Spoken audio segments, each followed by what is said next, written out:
Hey, housewives, come on in. You know the dirty dishes are still in the sink from yesterday and the laundry is still in the basket. Pop your AirPods in and make yourself at home here. I'm Tracy. I'm Tori.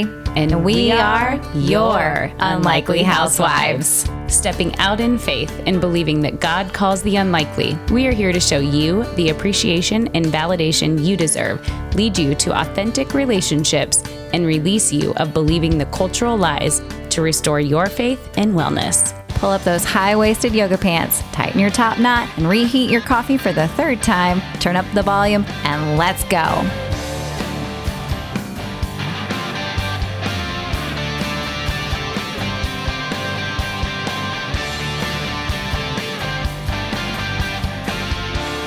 Hey, housewives. Hey, welcome back. We are so excited to be here. We have a return guest for you, and I'm going to go ahead and let Tracy introduce her. Yes, we've had Kori on here many times.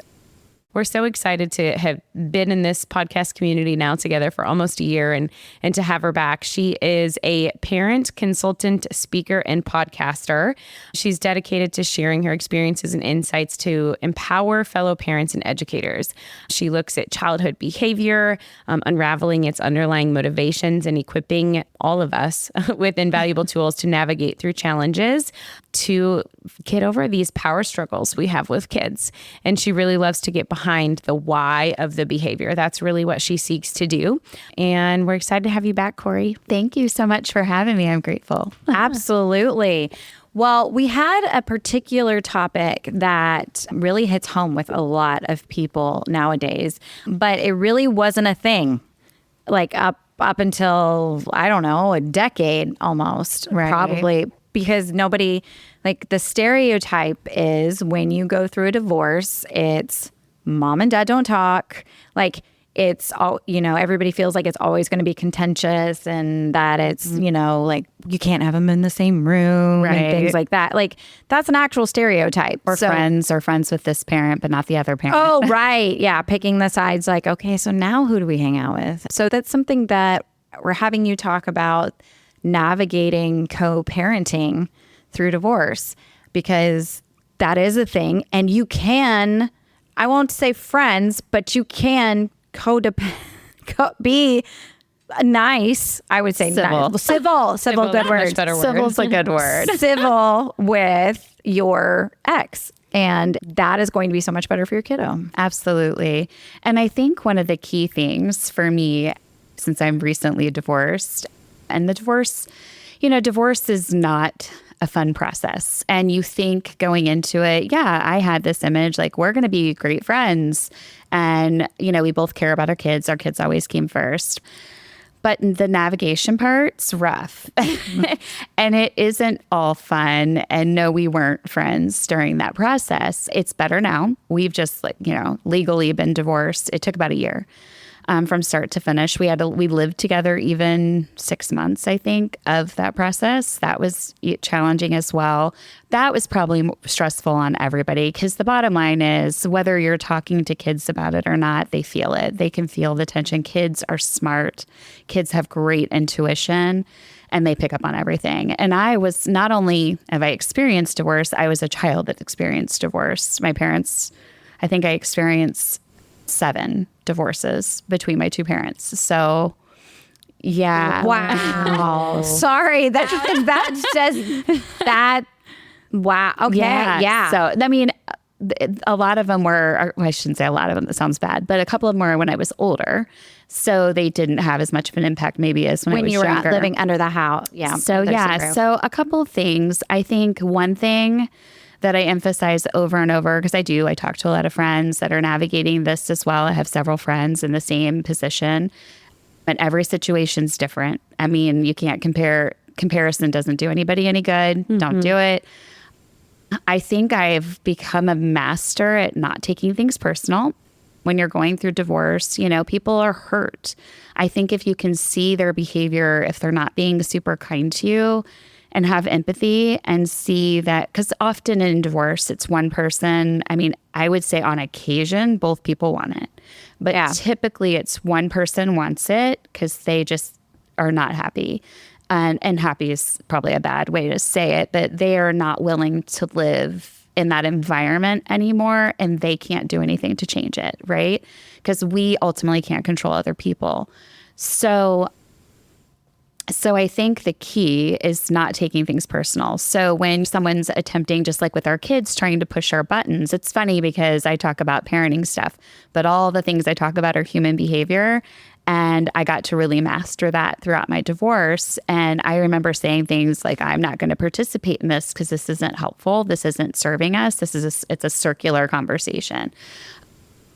But one thing I never did is I never spoke badly of my kid's dad. I would never say anything bad about him to my kids, because all that will do, and I can say this from personal experience, it will damage your relationship with your child. Because ultimately that's their dad, and kids love both parents, as they should. Yes, as they should. And so if he does something that the kids don't like and they come to me, I always question and get more information. I think a lot of times when divorce happens, people look for opportunities, adults look for opportunities to utilize that information to get the kids on their side. And that's not healthy for the kids. The kids need two involved parents, if possible, if both parents are able to be involved. Yeah. And that's why it takes two to make children. right. That's how God intended it. Yeah, just it is. And I genuinely want what's best for their dad, because he's their dad. And if he's in a good spot, that's what's best for my kids, regardless of my relationship or feelings. But I also I really don't have resentment for anything that I didn't like. I've really let that go, because we know if we hold resentment towards people, that just hurts us. I was going to say, It's like a poison that you're drinking yourself. And so you got to just let that go. And but talking negatively about him is just not going to serve anyone. So when my kids come to me and there's something going on with dad, I will say, okay, well, tell me more about that. And a lot of times I'm like, well, yeah, I don't think that was an awesome choice, like what dad got mad about. And then, because maybe their dad yelled at them and maybe didn't handle it in the best way or the way I would have handled it. So what I say is, dad loves you so much, because anger is fear. If you look at a feelings chart, every feeling has a benefit and an impairment. And so his anger, if he's mad or like kind of loses it, and I don't mean physically lose it, just, getting mad. Verbally. Yeah, he's not hurting anybody. I would just tell them, like, dad loves you so much that he's scared. He doesn't want that for you. So he's worried. So yeah, that might not have been the best, and I try to coach them on how to navigate that. Like, listen to dad and then ask for an opportunity to share your perspective, or give him space, let him calm down. And that may seem like a lot of pressure to put on a kid, but I ultimately can't control the other spouse, right? I can't control their dad. So I can only support them and coach them. And that's how I see my job as a parent, is to be not their friend. I mean, I love my kids and I love... Amen. Say that one more time. To not be their friend. My kids don't always have to like me. Sometimes they say they don't like me or I hate you. I've heard it all, right? And I don't take that personal.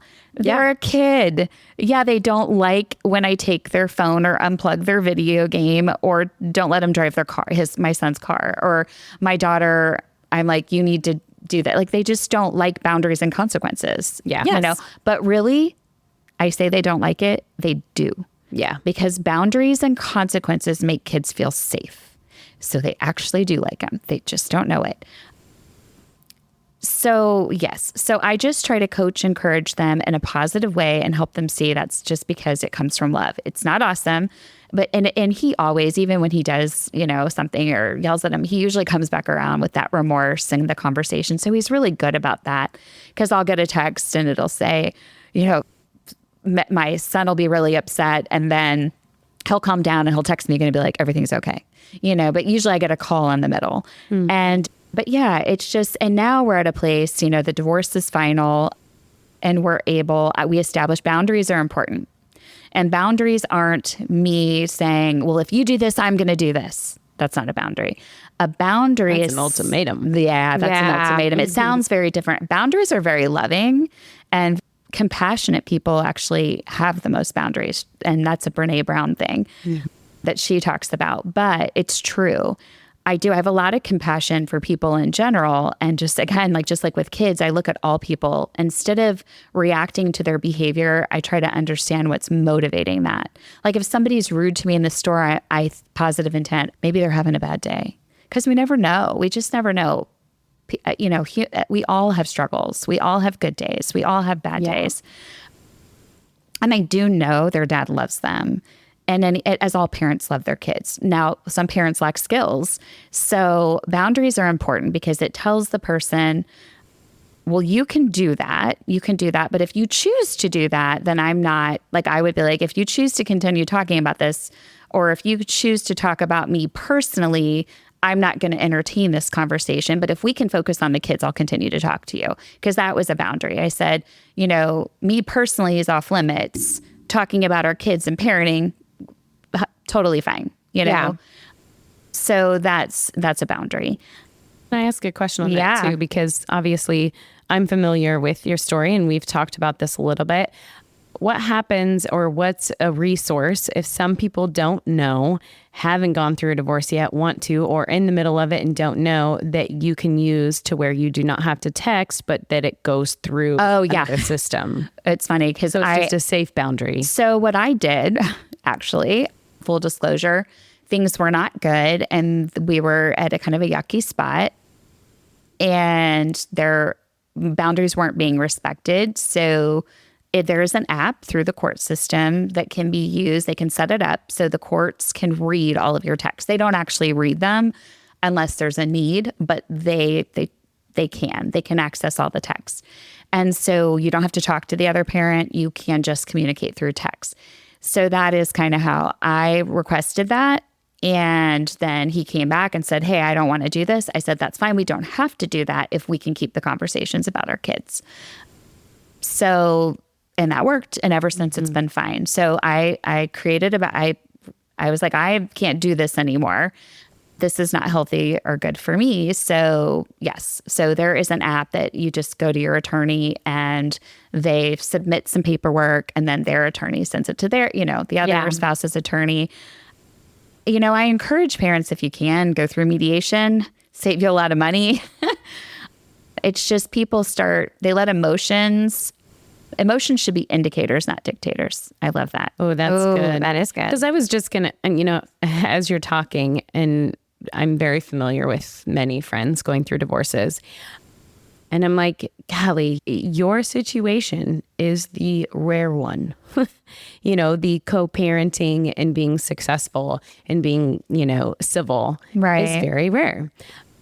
And I think that is something that, I would love for you to touch on, whether it's whichever spouse, whichever parent is the challenging. Yes, the challenger, I should say. Challenger. I know we've talked about, the pride piece. We're so self-focused in all things in life and what we want and what we want to be happy and what we want to feel good and what we want, the end result to be. But ultimately, especially in this situation, if kids are involved, it has to be about the kids. So 100%. Talk a little bit about that. So yeah, I think the focus, ultimately all the decisions, what is good for the kids. And then I think, how do you manage though in that space? Like if a parent is not making decisions based on what is good for the kids. So like if you're the only one that, sure, you can walk away from a conversation and say, I'm not going to participate in that. But what if your kid is, dad is no longer letting them do X, Y, and Z. And, but you're like, no, this is what they, So I was going to say personally, I feel blessed because when it has come to the kids, there's been no manipulation other than maybe some things I don't agree with parenting style wise. But again, I don't blame. I'm just like, oh, we're missing some skills in that area. And I'm not saying that to make myself that could sound like I'm above. I'm not. I'm just. You're differentiating. I just see it. Instead of judging it, I'm not even judging it. I have so much empathy and I would love to be helpful, but I can't. I can't be the person that helps in that space. I just pray that there's growth. And what was nice for me, it was really a struggle to parent in the same house because we weren't necessarily on the same page. Right. And I didn't feel like I could follow through and say what I wanted to say because it would be seen, it wouldn't be viewed. I mean, the perspective was just so different. Yeah. And that was hard on the kids. And then the kids would get mad at me if I didn't, it just was a really yucky dynamic. And now it feels really good. And I'm not encouraging divorce by any means, but it feels nice to have separation. So this is how it is at Mom's, because unfortunately, you can't control the other parent. When you're going through the process of divorce, your attorney can help you navigate, agreements. Like we've agreed that, you have to agree on child support. You have to agree on maintenance. You have to agree. And I knew he wanted money to go to the kids more than me. So I'm like, okay, well, you just pay for more of the kids' stuff. Not to get too personal, but like in our situation, I was okay with that because ultimately my kids are my biggest expense anyway. So if you're just willing to pay for more of that stuff, then you don't have to pay me. Yeah. It's just, so I think it's so hard because every situation's so different. I just know that there's a place where you like you have said, you can only control yourself. You cannot control the other person. And how can you encourage somebody who is dealing with somebody that is not helpful, is continuing to be manipulative, whether it is using the kids or not, or just wanting to just keep poking that bear because they're still resentful? How do you... I would say less is more. The less you engage. So I have friends all the time. I love them to death, but they'll share stories because they're in difficult divorces, or they've gone through a difficult divorce. And I have one friend, even like her son won't talk to her because there's been so much damage done by her ex-husband, and it breaks my heart. And I just try to be a support, but she'll still try to defend sometimes. Like we just had a conversation recently, and I'm like, because when you're with somebody that's toxic in that way, there's no winning, right? So if you feel like you're trying to win, if you feel like you're trying to prove, you're better off just saying nothing, because a conversation can't continue if you don't participate. And the person might say, because I've experienced this too, the person might say, oh, now you're just going to walk away, or whatever. Yeah. Mm-hmm. And it's like, no, I'm choosing not to participate in this because it doesn't serve either of us. So it's not even about me. It's not about me. It's about, this isn't helpful. It's not productive. I don't participate. I've learned, really grown in my ability to have boundaries. And a lot of people struggle with that, because it feels rude. We're raised to be so polite in our generation and people pleaser. I was a former people pleaser. Same. So I had no boundaries. So how I feel about what I've experienced is gratitude. I feel grateful because I learned boundaries. So with the moms that I know that are in that situation, I just, like, self-care is important, and controlling what they can control, and working through their attorney if it's something that affects the kids. Like the bottom line is one parent can't switch a kid's school without your permission. Right. One parent can't send a kid away. Like maybe there's behavior problems and they're like, they need to be sent away. They can't do it because in our family, there's a kiddo that has been sent away because of some behavior stuff. And so that's on my kid's mind. And there's been a couple times where my ex-husband has mentioned he's so fearful of that. I don't think he would actually try to send, one of my kids away. But if they do something wrong, like, because my kids are great. I mean, do they make mistakes? Yes. But again, we're human. Yes. Yeah. But there's been some association to that. So I had to address that. I said, well, first of all, let me just remove that from your worry box, because I have to give permission to that. And I'm not. There's no way, because I would never judge someone else's situation. But in my mind, if my child's really struggling, and again, I'm not judging the situation or the choice of any parent, and unless I'm facing that. But in my mind, if you have a child that's really struggling with behavior or choices, there's something driving that behavior. So we really got to dive in and understand that. And at a place when they feel probably the most, and I'm not saying the parent's not showing them love, but for whatever reason, because of that child's limiting beliefs or thought processes, they are in such a bad place. Now we're going to send them away. It's like telling them, I need someone else to fix you so you can come back because you're too hard for me. Now, I think when it comes to if you're worried about a child harming themselves, that looks different. But that's probably more of a temporary, right, send away. But like I'm talking like a 2-year send away, like a long-term thing. I don't think I could. I couldn't be away from a kid. I don't know. So yeah, as far as those, I would just say engage as little as possible. Get the app. Talk to your kids. Give the kids a space. Don't speak negatively about them even when they are doing awful things. You just can't. The kids will hold it against you. You just have to listen and be a space of empathy and be like, I know this is hard. And I think some parents try to hide stuff from their kids because they feel like they're protecting them. Right. I don't agree with that either. I had a friend tell me from Louisville, is where I grew up, a friend tell me that he and his wife have been living apart for a couple years in their house, but they're not telling their son yet. I'm like, oh my gosh, he has to know. You've got to talk to him because otherwise, when we're not forthcoming and we don't share with our kids, they're going to come up, they're going to sense it and feel it, and they're going to come up with a narrative in their head and make stuff up on their own. Yeah. Oh yeah. And they're gonna internalize it that it's their issue, or they're going to think, what can I do to fix it? They're going to put that on themselves. Yeah. And that is not their job. I would say too, is that it creates a model that they very well may replicate. 1,000%. So like, well, and when my parents were married, they wouldn't talk for 4 days and that was okay. Like, like, no, you can, that kid is saying, no, wait, hold on. Yeah. So it is something. I think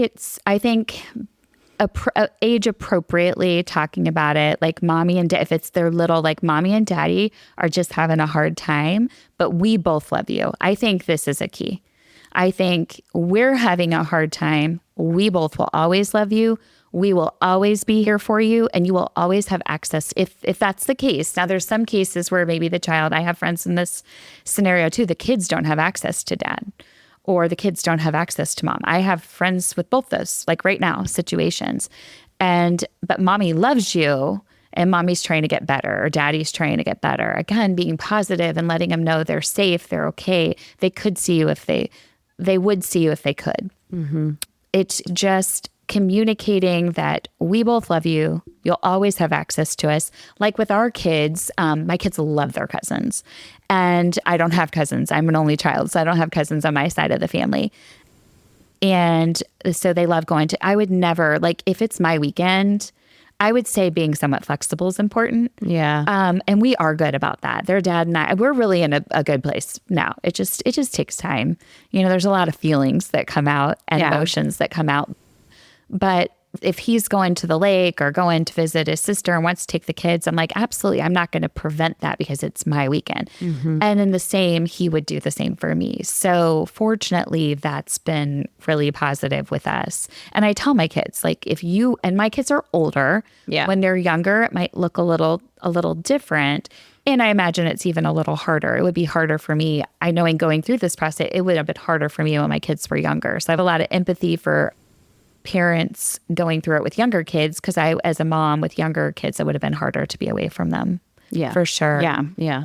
So and when they're older and they have a phone and they can text and call and drive it. Yes. Like my son, he might be with dad, but he shows up at my house all the time. And then we just communicate. Yeah. What I don't do is sometimes I'll get texts when things are going, this happened initially.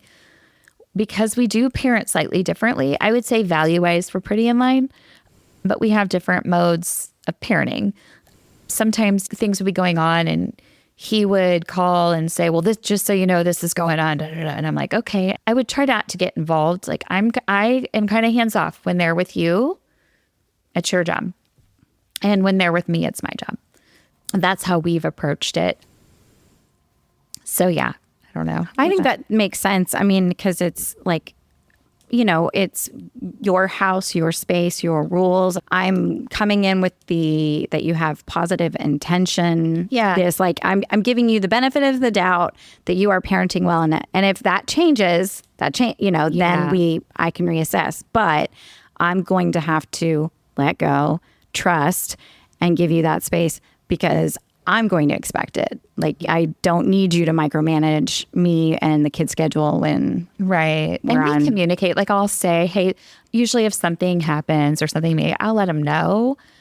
It just kind of depends. I mean, I just use my judgment, but I don't communicate everything. And then we, as far as like the kids, so kids managing money, like we open checking accounts for the kids and they're managing their money now, because so we can decide how much we want to get them to pay for gas and food and things like that. And usually it works. When they're with him, he pays. When they're with me, he pays. If it's a major expense, we split it. Yeah. That's kind of that's what we agreed on, and it's working well. Again, I think it just takes time. Divorces are not easy. You got to have a lot of patience, but the number one thing is don't talk negatively about the other parent. It's not going to serve you. It'll make the kids resent you. Mm-hmm. It'll only hurt your relationship. That is like the one thing. And I hear too many parents doing that and then not getting stuck in the unproductive conversations, because you can't control that person. So for your friend that has that manipulative parent in their life, they just have to it's hard. I would say that's where the God piece comes in. It's like, you have to have faith in God, and he's going to keep your kids. And I'm not worried about my kids being safe, but for someone that might be, it's like, you just pray. And if it becomes an issue where you're worried about your child being in danger, that's different. Then you would reach out to your attorney or if it's communications just really toxic, then you get the app. Well, and something that I'm reminded of is that they're God's kids first. Yeah. They're just on loan to me. And kids are really resilient. And I think one of the things, my kids roll their eyes at me, but one of the things I tell them, I'll hear my kids say, well, we're just going to lose that game, or this is, they make a statement about something that's negative. And I always tell them, I'm like, if you tell yourself that's what's going to happen, your beliefs are your reality. And so you're in charge of that. I'm not in charge of that. And that makes me sad. That makes me sad that you would say that. But if that's what you're saying, that's what you're going to get. So, and they're like, I know. And they roll their eyes because they hear it from me. But even when my kids get annoyed, I still say it, because I know as an adult, they're going to grow up, and me saying that over and over will be a thought in their mind. Yeah. And really the number one thing is maintaining connection with our kids and being present as much as possible when you are with them. Yeah. So I'm not perfect about it. Again, we talk, there's no perfect, but I try to, when the kids are with me, I want to be present. So if my daughter's like, can we watch the show? I'm like, yeah, let's do it.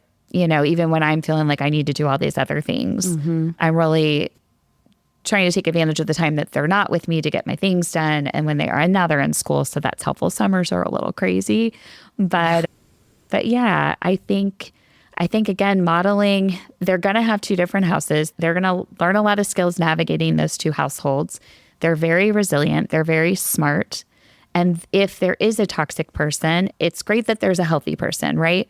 Because eventually they'll grow up. Even if they don't see it now, they'll figure it out when they get older. Yeah. I have a question, because, I think your situation is really awesome. And I commend you and your ex and how well you've come out on this side. I hope it continues, as your kids get a little bit older, that you guys have this, mutual respect and agreement. Now, a lot of these couples that are divorced or going through divorce, there are other parents involved. Oh, we're talking, there's someone dating, there's someone moving in with the other one, so we're adding other kids. There's other kids. We're talking blended families. We're talking, different, this is great. Stepmom, a stepdad, okay. So now that we have a lot more people involved, obviously boundaries stay. That's important, making sure that you're kind to each other and communicating well.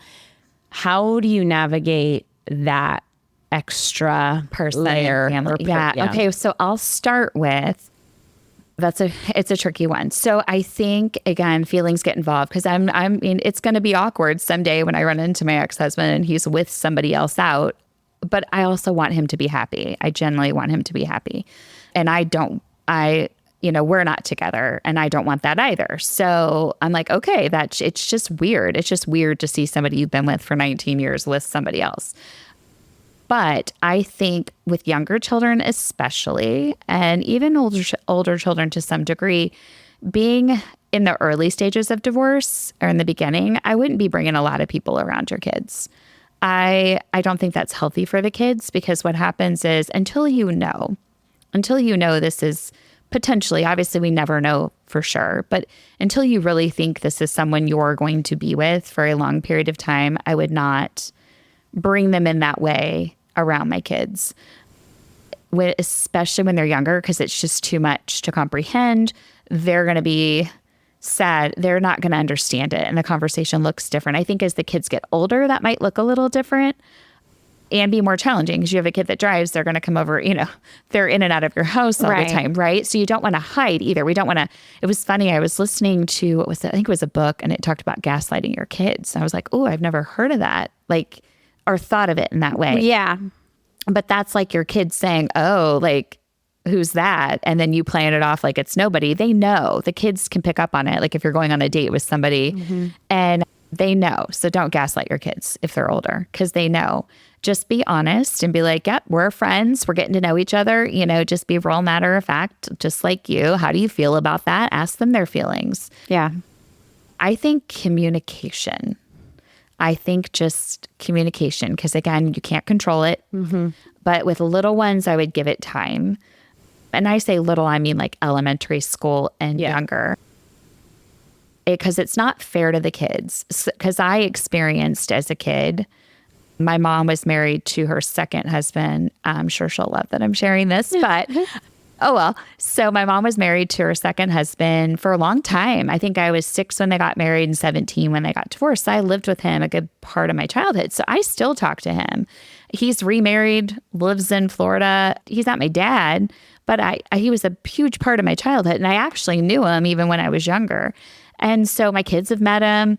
And she really struggled with me having a relationship with him. But I think what parents need, I just remember a time when she did. I'm not saying she does to this day, but it bothered her. But I thought, wow, when I think about it as a parent, that was my choice to bring that person into your life. So if you get remarried again and your child forms a bond with that person, it's not fair to you to tell the kid they can't have a relationship with that person. You're the one that introduced them in the first place. So I feel like the parents need to think about that too. Just because your relationship ends doesn't mean the child's bond ends.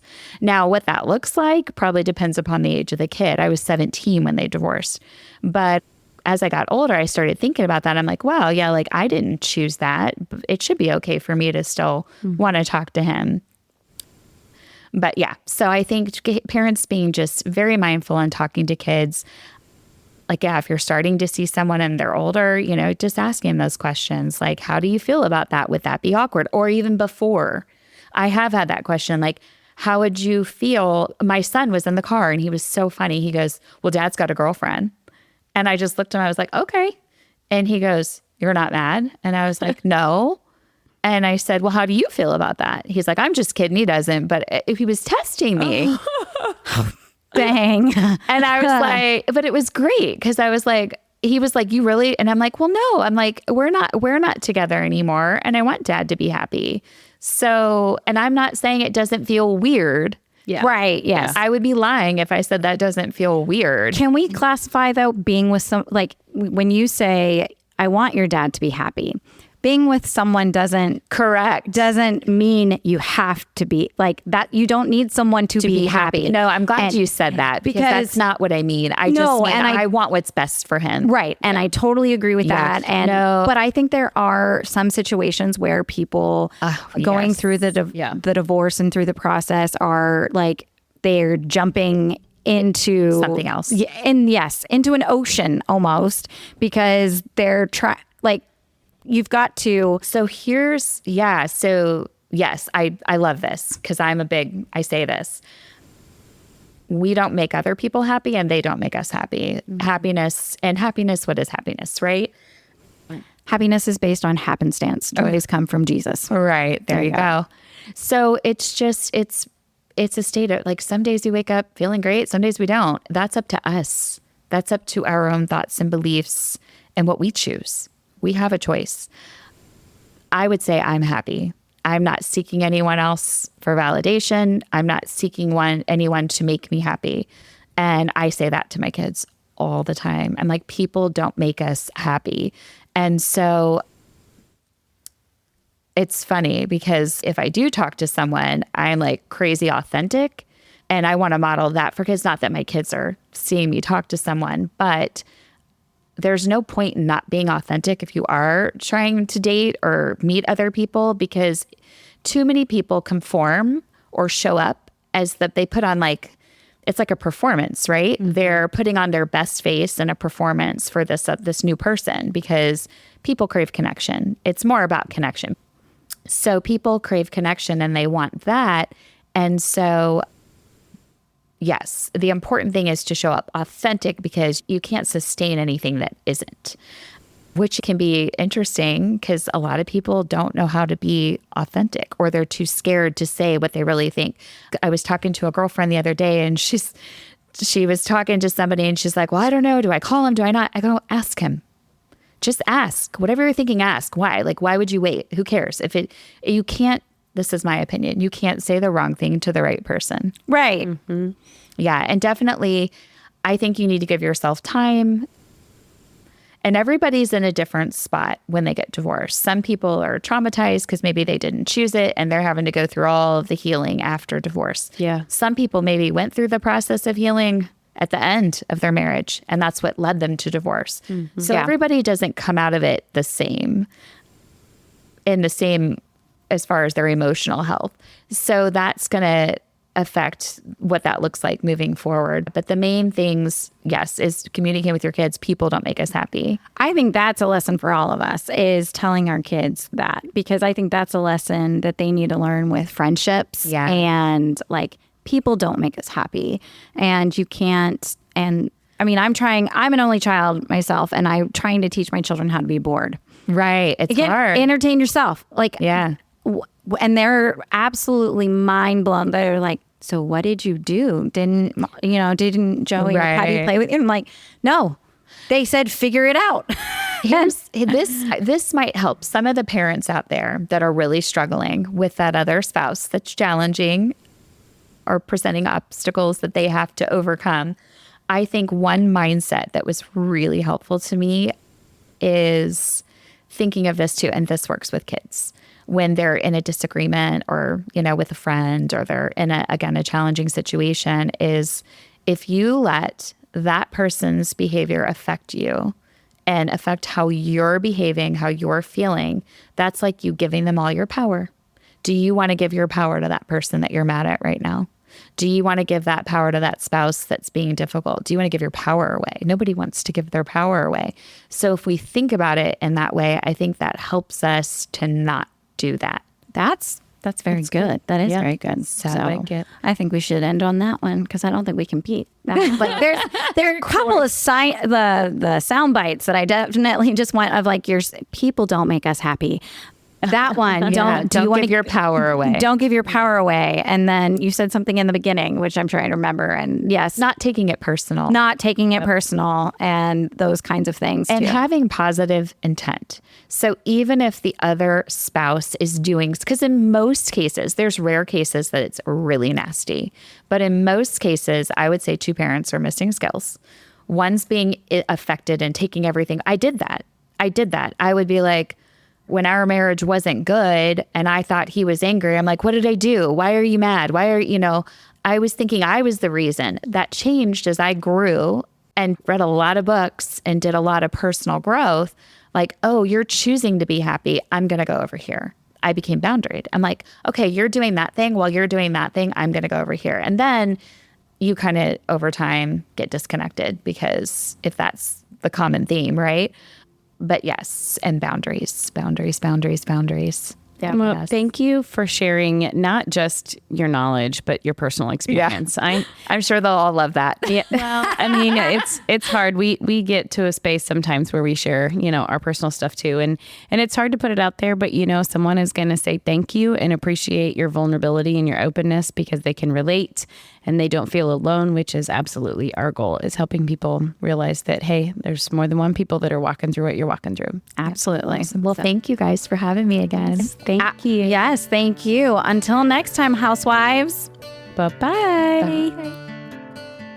Whether we made you laugh or cry today, we pray you feel appreciated, bolder and braver than yesterday, stronger and more faithful for tomorrow, and living in who you were made to be today. Join our online community on Facebook, link in the show notes, and be sure to review and subscribe on Apple Podcasts or wherever you enjoy listening. Until next time, housewives, we give you permission to walk confidently, free, and to be intentional in your slippers or stilettos.